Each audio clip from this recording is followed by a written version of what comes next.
கண்ணி உந்தன் மடி சாய வேண்டும், கம்பன் வரிகள் நீ சொல்ல வேண்டும், உன்னை கட்டிக்கொண்டு தூங்க வேண்டும், உந்தன் வீரல் தலை கோரிட வேண்டும், கையோடு இதம் காண வேண்டும், கண்ணீரில் குளிர் காய வேண்டும், உதட்டுக்கும் உதட்டுக்கும் தூரம் வேண்டும், உயிருக்குள் உயிர் சென்று சேர வேண்டும், தாயாய் சேயாய் மாற வேண்டும். புத்தம் புது மலரே என் ஆசை சொல்லவா, பொத்தி வைத்து மறைத்தே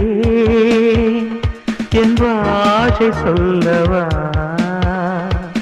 இதயம் திறந்து கேட்கிறேன், என்னதான் தருவாய் பார்க்கிறேன், நெஞ்சுக்குள்ளே என்னென்னமோ நினைத்தேன்.